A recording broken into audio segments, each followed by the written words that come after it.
Eto na guys, parang gawa ko yung damit na yan. Medyo may kahirapang gawin yan mga idol.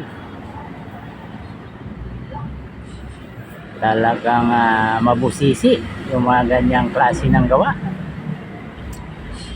Kailangan ng kaunting tiyaga, kaunting pasensya sa paggawa. Medyo masilan, baka magkangiwi-ngiwi yung gawa natin, kaya kailangan talaga pinong-pino ang pagkagawa. Maingat na maingat.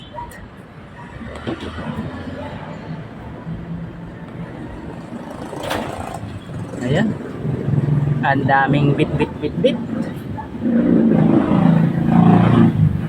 Panay ang silip. Ganyan talaga ang sistema niyan.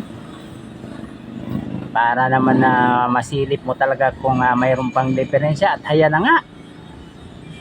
Pwede na ba yan mga idol? Kaunting himas-himas pa. Para okay na. Ayan. Salamat po sa mga gustong magpagawa. Punta lang kayo dito. Gaagawan natin yan ng mas maganda pa dyan.